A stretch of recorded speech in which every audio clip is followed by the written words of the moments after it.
पांचवा सवाल है, तीन लगातार पूर्णांकों का योग 51 है, वो पूर्णांक ज्ञात करना है। यानी तीनों पूर्णांक कौन कौन होंगे जिसका कि योगफल 51 होगा। तो मान लो पहला पूर्णांक क्या मानेंगे, x। तो दूसरा पूर्णांक, तीन पूर्णांक है ना, पहला x माने तो दूसरा लगातार पूर्णांक क्या होगा, दूसरा कितना आ जाएगा x + 1। अगला जो होगा क्या होगा, एक अधिक होगा ना, तो उसको x में प्लस कर देंगे, यानी कि दूसरा आ जाएगा x + 1।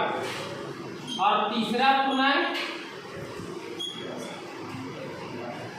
पूर्णांक हो जाएगा x + 2। तीसरा क्या होगा, पहला वाला से 2 अधिक होगा, तो इसलिए इसमें 2 जोड़ेंगे। अब कहता है तीनों का योगफल 51 होता है, तो लिखेंगे प्रश्नानुसार। प्रश्न के अनुसार, प्रश्न क्या कहता है कि तीनों का योगफल 51 होगा, तो तीनों को जोड़ देंगे, x + y + x + 2। तीनों को जोड़ने पर कितना आता है 51। अब इसको सॉल्व करो, x + x कितना x हुआ 3x प्लस अंक वाली संख्या को जोड़ो 1 + 2 कितना हो गया 3 = 51। और 3x = ये 51 और +3 इधर लाके -3 हो जाएगा। और 3x = 51 में 3 घटेगा, कितना बचेगा 48 48। फिर से इसको काट दो, 3 से 48 को जब काटेंगे तो कितना बार कटेगा 16 बार में, 16 दिया 48। इसलिए x = कितना 16। इसलिए पहला पूर्णांक कितना हो गया, पहला पूर्णांक 16। पहला पूर्णांक हम x माने x, यानी कि 16। और दूसरा पूर्णांक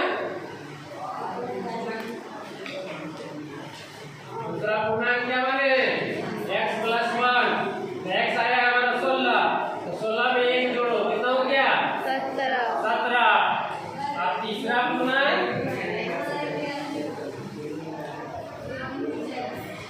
x + 2। x 16 + 2, 16 2 18। यानी कि हमारा पहला पूर्णांक 16, दूसरा 17 और तीसरा 18। यही तीनों को जब जोड़ेंगे तो होगा 51। यही हुआ हमारा इस क्वेश्चन का आंसर। यानी कि तीनों पूर्णांक कौन कौन हुए 16 17 और 18, जिसको कि जोड़ने पर कितना होगा 51 होगा। ठीक है, सवाल देखें कि 3 लगातार पूर्णांकों का योग 51 होता है। उसी तरह है अगला सवाल कि 6 के 3 लगातार पूर्णांकों का योग 144 है। 6 का 3 लगातार गुणज, 6 का गुणज, तो मान लो 6 का पहला गुणज, रिस्टार्ट किया, 6 का पहला गुणज x। गुणज मतलब क्या, अंग्रेजी क्या बोलते हैं मल्टीपल, है ना। दूसरा गुणज क्या हो जाएगा, 6 का दूसरा गुणज क्या हो जाएगा x प्लस कितना, 6 का जो दूसरा गुणज होगा वो कितना होगा। मान लो अगर पहला 6 हुआ तो दूसरा क्या होगा 12। 6 का 12 में दूसरा गुणज क्या था 12, तो 6 से कितना अधिक हुआ 6 अधिक है, तो हम यहाँ 6 जोड़ेंगे। पहला अगर x होगा तो दूसरा क्या होगा उससे 6 अधिक होगा। मल्टीपल है, मतलब मल्टीपल जिसका मल्टीपल है उतना अधिक होगा। 5 का मल्टीपल होगा तो 5 अधिक होगा, 10 का मल्टीपल रहेगा 10 अधिक होगा। इसी तरह है 6 का तीसरा गुणज। अब तीसरा गुणज कितना अधिक होगा, पहला वाला से x से कितना अधिक हो जाएगा 12 अधिक हो जाएगा, है ना। अब क्या कहता है प्रश्न, क्या कह रहा है, ये तीनों का योग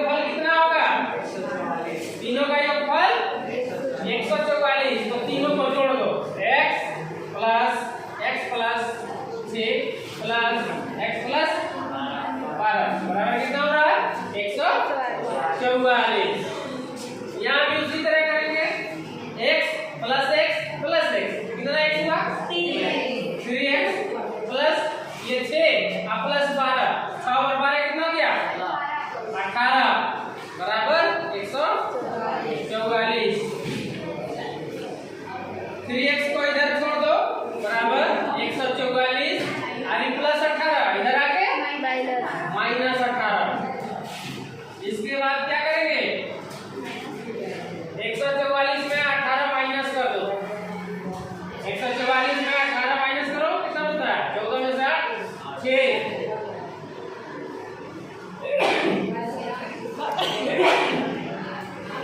क्या बचा 3 में से 2 126 बचा।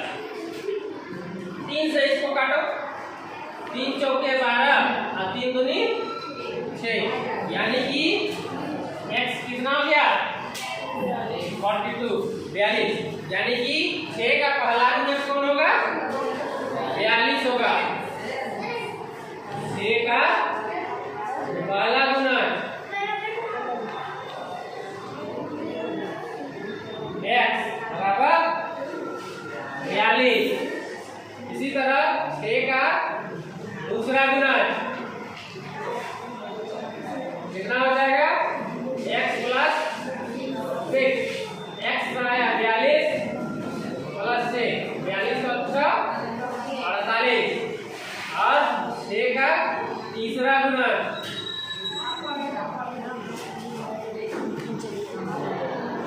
x प्लस 12 है ना x का 48 प्लस 12 कितना हो गया 60 यानी कि पहला गुणक 42 दूसरा 48 और तीसरा 60।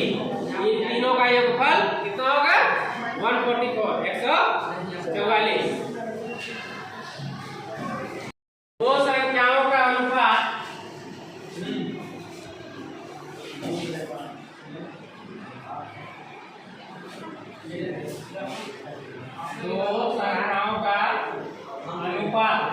कितना है 2:5 है। दो संख्याओं का अनुपात कहता है कि 2:5 है और उनका अंतर 21 है। तो पहले दोनों संख्या को मानो कितना होगा। मान लो पहली संख्या ये पहला अनुपात 2 है तो इसको 2x मानो पहला और दूसरी संख्या 5x ठीक है। पहला संख्या क्या होगा 2x 2:5 है तो पहला 2x हो गया और दूसरा 5x। अब कहता है दोनों का अंतर कितना है 21 है। तो इन दोनों में बड़ा कौन है 2x बड़ा है या 5x बड़ा है 5x बड़ा है। तो लिखेंगे प्रश्नानुसार अंतर तो बड़ा में से छोटा को घटा दो 5x माइनस 2x दोनों का अंतर कितना है 21 है। दोनों का अंतर कितना है 21 है। अब इसको सॉल्व करो तुम्हारा x का मान आएगा और उस x का मान को यहाँ पुट कर देना वैल्यू पुट कर देना पहला संख्या दूसरा संख्या निकल जाएगा। तो 5x में 2x माइनस करेंगे कितना बचेगा 3x इज इक्वल टू 21। 3 से इसको डिवाइड करो 3 से बन जाए 21 तो x इज इक्वल टू कितना हो गया 7। x इज इक्वल टू कितना हुआ 7। इसलिए पहला संख्या कितना पहली संख्या यहाँ कितना माने 2x is equal to 2 into 7 2 से बन जा कितना हो गया 14 और दूसरी संख्या 5x यानी 5 into 7 5 into 7 कितना हो गया 35। यही दोनों संख्याएं हैं जिनका की अनुपात 2:5 होगा। इसको जब हम लोग अनुपातिक करेंगे 14 और 35 है 14:35 है ना। अगर इसको जांचना है तो देखो जांच लो। तो 14/35 काटो 7 दूनी 14 7 बचे 35 कितना आया 2/5 = 2:5। देखो जांचने पर भी यही आ रहा है कितना 2:5। इस प्रकार हम लोग जांच भी सकते हैं। यदि बालकों की संख्या कहता है बालिकाओं से 18 अधिक है तो कक्षा में कुल कितने विद्यार्थी है ना। चलो हम लोग इसको हल करते हैं। बालक एवं बालिकाओं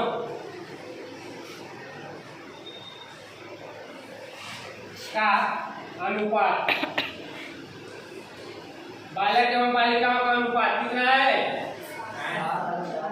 7:4 है 7:4। तो मान लो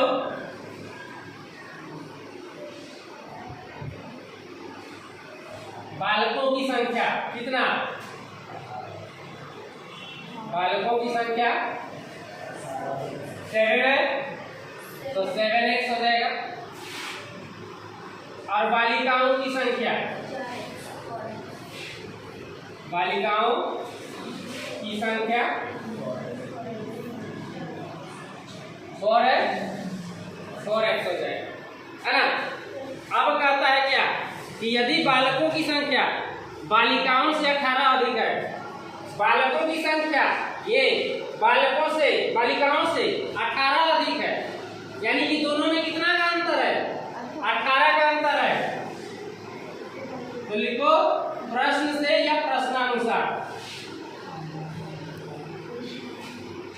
7x - 4x कितना का अंतर है 18 का अंतर है। 7x - 4x = 18। अब इसको सॉल्व करो। 7x - 4x कितना x बचा 7x - 4x कितना हो जाएगा 3x = 18।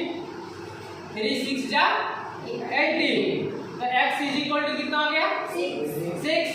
इसलिए क्या पूछा है कक्षा में कितने कुल विद्यार्थी कितने, तो कुल विद्यार्थी कितना जो बालक और बालिकाओं का योगफल होगा है ना। इसलिए लिखो कक्षा में कुल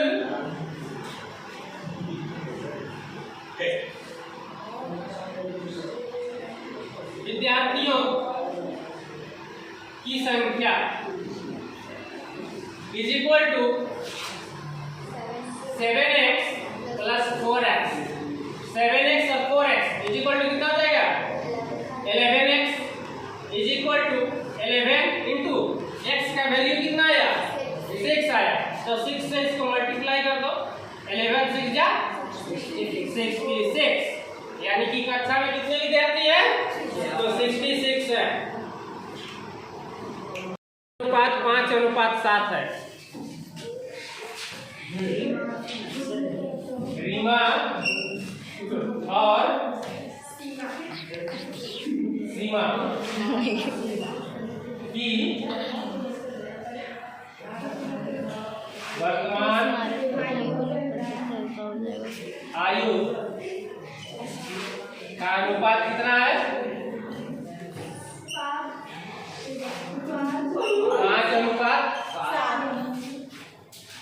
5:7 है। रीमा और सीमा इन दोनों की वर्तमान आयु का अनुपात कितना है 5:7 है। मान लो माना कि रीमा की आयु कितना, रीमा की आयु 5x और सीमा की आयु 7x हो जाएगा 7x। अब कहता है कि 4 वर्ष बाद, तो 4 वर्ष बाद दोनों का आयु कितना हो जाएगा 4 वर्ष बाद रीमा की आयु तो वर्तमान आयु है रीमा का 5x है, तो 4 साल के बाद क्या होगा? 4 साल बढ़ेगा ना, 4 साल बढ़ेगा ना, तो 4 हम जोड़ देंगे। फिर इसी तरह 4 वर्ष बाद सीमा की आयु, 4 वर्ष बाद सीमा का आयु कितना? वर्तमान आयु है सीमा का 7x है, 4 साल के बाद इसमें भी 4 साल की वृद्धि होगी, तो ये इतने वर्ष हुई है ना। अब क्या कहता है कि 4 साल के बाद दोनों की आयु का योग कितना हो जाएगा? 32 हो जाएगा। तो यहां लिखेगा प्रश्न से, प्रश्न के अनुसार क्या कहता है? 4 वर्ष के बाद दोनों का आयु का योगफल कितना होगा? 32। तो दोनों को जोड़ दो, 5x + 4, ये रीमा का आयु प्लस सीमा का आयु 7x + 4 = कितना? 32। दोनों का आयु कितना हो जाएगा? 32 हो जाएगा। तो दोनों का आयु का योगफल क्या कर देंगे? 32। अब यहाँ जोड़ो, ये 5x + 7x कितना हो गया? 12x + 4 + 4 8 = 32। और 12x = 32 i + 8, उधर जाके क्या आ जाएगा? -8। 12x = 32 में 8 करेगा, कितना बचेगा? 32 में 8 करेगा तो 24। 12 से इसको काट दो, 12 दूनी 24। तो x बराबर कितना आया? 2। x का वैल्यू कितना हुआ? 2 हुआ। अब इसी मान को दोनों का वर्तमान आयु पूछता है, तो वर्तमान आयु कितना है? 5x और 7x है, तो इसमें वैल्यू पुट कर दो, है ना। रीमा की आयु, रीमा की वर्तमान आयु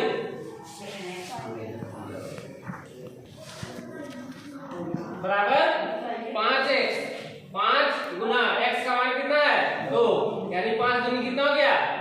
10 वर्ष हो गया, है ना। और सीमा की वर्तमान आयु,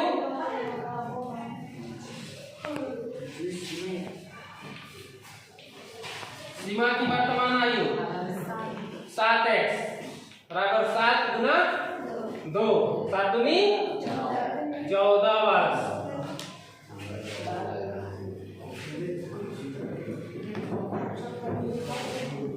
तो रीमा की वर्तमान आयु कितना हो जाएगा? 10 वर्ष, और सीमा की वर्तमान आयु 14 वर्ष। 4 साल के बाद दोनों का आयु में 4 साल की वृद्धि होगी ना, तो 4 साल के बाद रीमा की आयु कितना हो जाएगा? 14। और सीमा की आयु कितनी हो जाएगी? 18। तो 14 और 18 का योगफल कितना आएगा? 32। 32 करते हैं ना, होगा 32 हुआ।